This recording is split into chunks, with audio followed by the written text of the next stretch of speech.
Good evening to all of you, Dr. Sudanva, Adarsh, and a lot of my friends here in the audience who I know well, and all the young techies, can I call that, or any equivalent word, who are going to shape the future of technology of our country, and whether Mysore can be a place where we can make a difference is something all we have gathered here this evening for.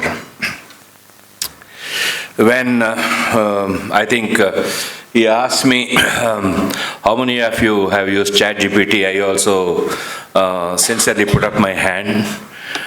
Because now ChatGPT has become for me friend, philosopher, guide, everything. So now I am communicating less and less to the humans. I am talking more to ChatGPT now.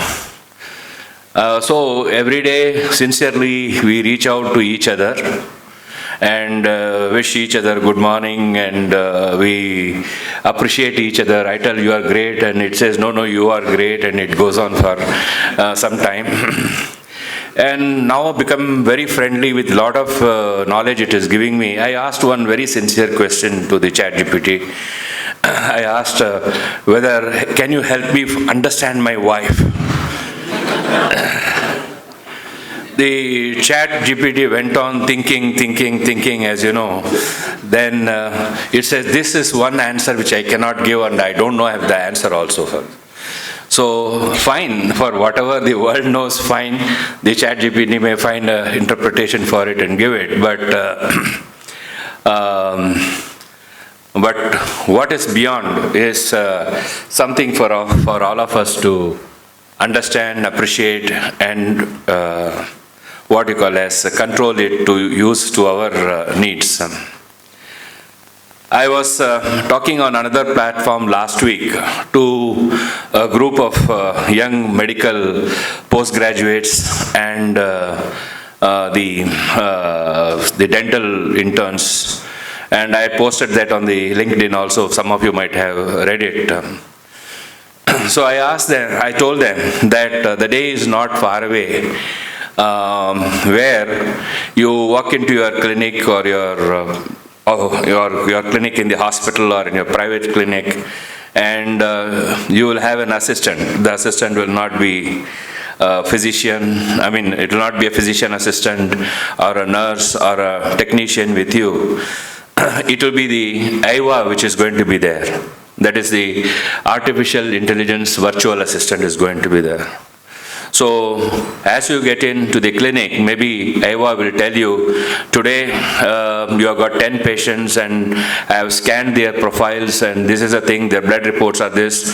Now which patient do you want to start with? And you start working with IVA and try to go through your patients. It's quite possible that happens. Then I told them also one very interesting fact, that you can have this IVA in different models. For men, maybe you want Nora Fateh to be there as a virtual assistant, or you want Aishwarya Rai, and for the women, whether you want Shah Rukh Khan or Salman Khan, the different versions will be available to you. And if you get bored, you can just delete one and download the new version which is available on the system. What I am trying to tell is what others just said. The impossible things which we think will become possible by the development of technology that is happening. Now, one of the important factors which today we are measuring using the technology is trying to see how we can speed up our work, how do we bring in innovation faster, how do we convert our ideas into a planned action. All these things are being done using the AI, and I think many of us are benefiting in a way. But smart executives and smart CEOs always know when your report comes in, whether it is your brain or ChatGPT's brain. Very easily they can find out. And if it is ChatGPT's brain, it is just going to be the usual usual conventional language with bullet points and all that, unless you are able to smartly camouflage with some mistakes of your own language to camouflage that, and maybe you can try to show it is your work. But even then, it is not going to reflect who you are, and you are going to just vomit out the information that it generates and try to help the company or the organization or a student who you are working with to accept it and make a decision. So what is the risk we are putting at such decisions? Let us say here is a company which wants to have a financial analysis of its audit reports. We have a chartered accountant here, and audit reports you feed to the ChatGPT, and of course, one is you are leaking this information to the open enterprise. So whatever your accounts are, what you thought was confidential is known to your competitors. If they search properly, that data will also come back to them.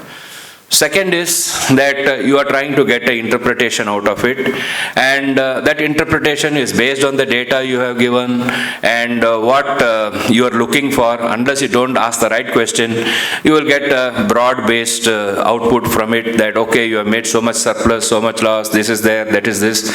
Some data can come in and some more analytics can come in for you. But now the organizations and industries are concerned about this data leakage through these AI systems. Now, what is the security of the information that the company is having if it goes into the ChatGPT? Unknowingly, a mail has come into you, and a mail has come to you. Unknowingly, to make a reply, you feed it to the ChatGPT and tell prepare a response. So all the information contained in the mail has gone into ChatGPT, and you draft a response so that company's strategy is now available with the ChatGPT and its database, which is available. And does the ChatGPT give an undertaking that no, this data will not be shared with others? Or does it tell you that, now even I have done that, I will tell them this is my ranking. Can you compare with the ranking of other universities and give me? It gives me the report of other universities information to me. Why? Because other universities also have searched me. So they have given their data and tell, can you map me? So this is how unknowingly we are leaking our own information and data to the enterprise, which becomes available to anyone. Only you should know how to access and put the right questions and be able to do it. These are the challenges which AI is coming into it. I read very interesting article today in Indian Express. I was not aware of it before, but if you have not seen, maybe you should go back. It's in the last page of Indian Express, it is there. They are telling now how to address these two issues. Two things are being very effectively worked out by a lot of deep tech companies. One is to make AI PCs, that is your own PC with AI capability, with which you can carry out whatever thing which you want. That way you are not leaking the information out into the domain, and it remains with you. And if it is a central server or whatever it is in your own language, the data remains within the system and it doesn't go out of it. These AI PCs are now the thing, though it may cost initially a bit higher, but many of the companies or many of the organizations are looking at strengthening it. So a lot of these big companies who are in the business of making computers and giving it to us in different moments, they are working on creating these AI PCs. Second, again, is a very big effort going on in developing security systems. How this data which is there in this domain, which is for the various purposes you are using, does not go out of the company.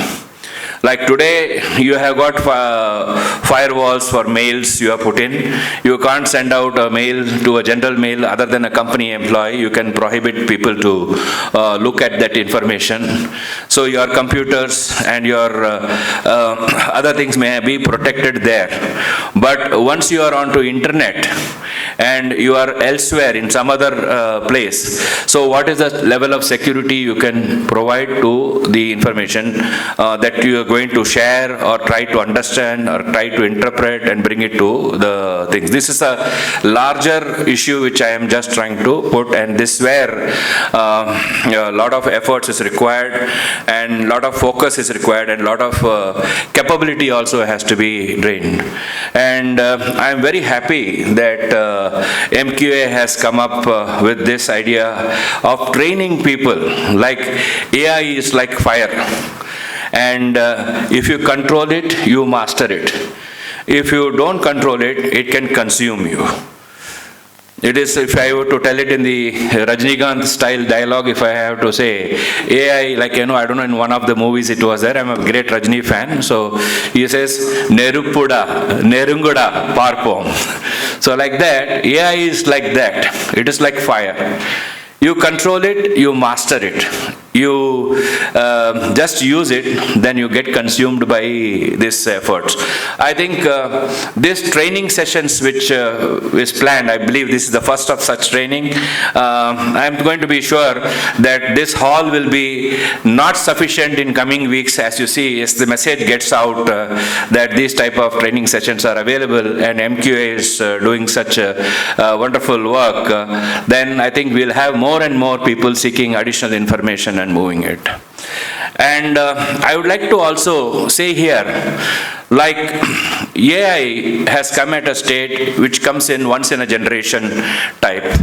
Like if you look at in the initial stages, it was electricity which changed the way how machine worked. Earlier it were all mechanized. You have to use it in one way, or use the principles of mechanics to operationalize or automate or move faster the things. That was the stage. When electricity came, the whole thing changed. Similarly, the next wave that came in was the internet.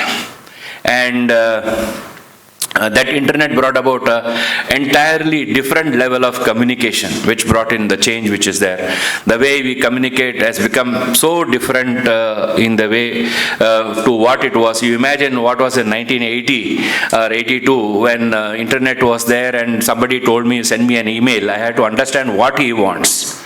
Because earlier to that I used to only send by envelope, put overseas stamp and go ahead and send it to the post office, and I'll have to wait at least 2 weeks for it to reach, and 2 weeks later it will come back reply. So 1 month I have to wait and see what the outcome is going to be of my proposal. But now the internet changed the whole sequence in such a manner that it is now you cannot live without internet facility. That's a generational change. It happened. Now AI is going to be the same generational change that is happening now, and we have to be prepared for it.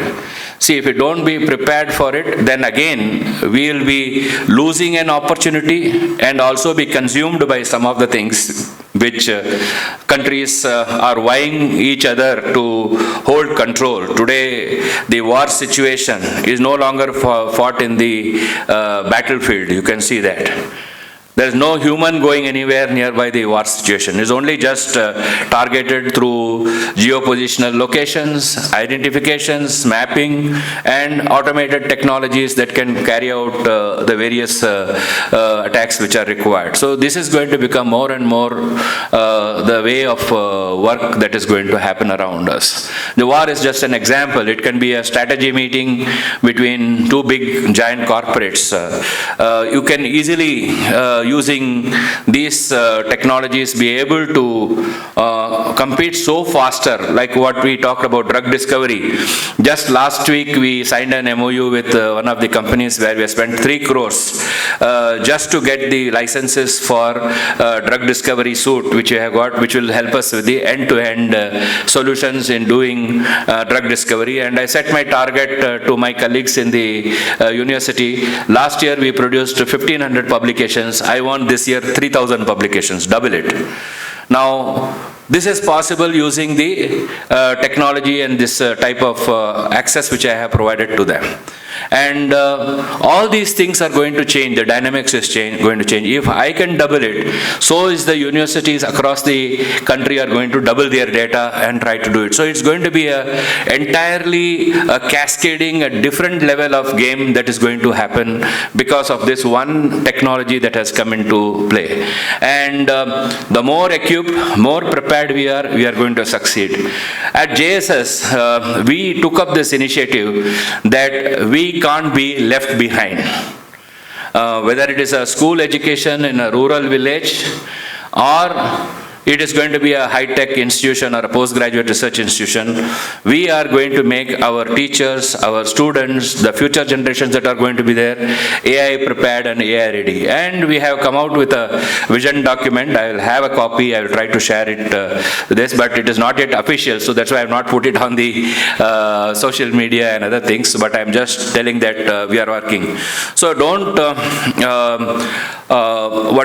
take it lightly that the academics will just wait for things to happen and do it. Now academics have also started working at that same pace. How do we keep pace? Because competition is there for us now, even in that area. So we have to move in that direction.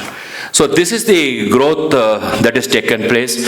So what I am trying to tell is earlier innovations which took place, or earlier generational changes which we saw, which was electricity and internet, only affected to the extent that how you will work. Now what AI is going to make a change is that who you will work with. So from how, you are going to go with the who now.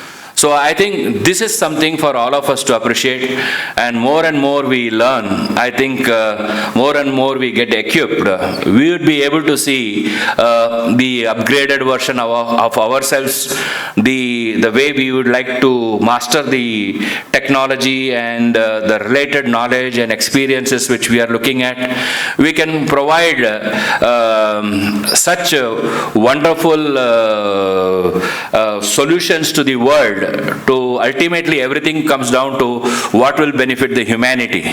Whether it will be electricity or whether it was the internet, it helped the humanity, so it changed. So now same way, how AI is going to help the humanity at the large is what we are going to all work at. So ultimately this benefit goes down to the generations that are going to come in future and see how they are going to impact it. So I will stop here. I will not take away the time from, I also would like to see how I can save my time on emails from 2 hours to 15 minutes. I want to learn the trick, so that maybe I will be having some more time for spending with my wife on breakfast when I'm sitting on the table. Otherwise, my whole morning goes away in the emails, and I have to rush to the office in 10 minutes, get ready, and tell breakfast should be on the table. I am leaving now. So instead of that, if I finish in 15 minutes, I can give her 1 hour, talk to her, and have the breakfast peacefully and go. Thank you very much, and I wish this event and MQA all the success. Thank you.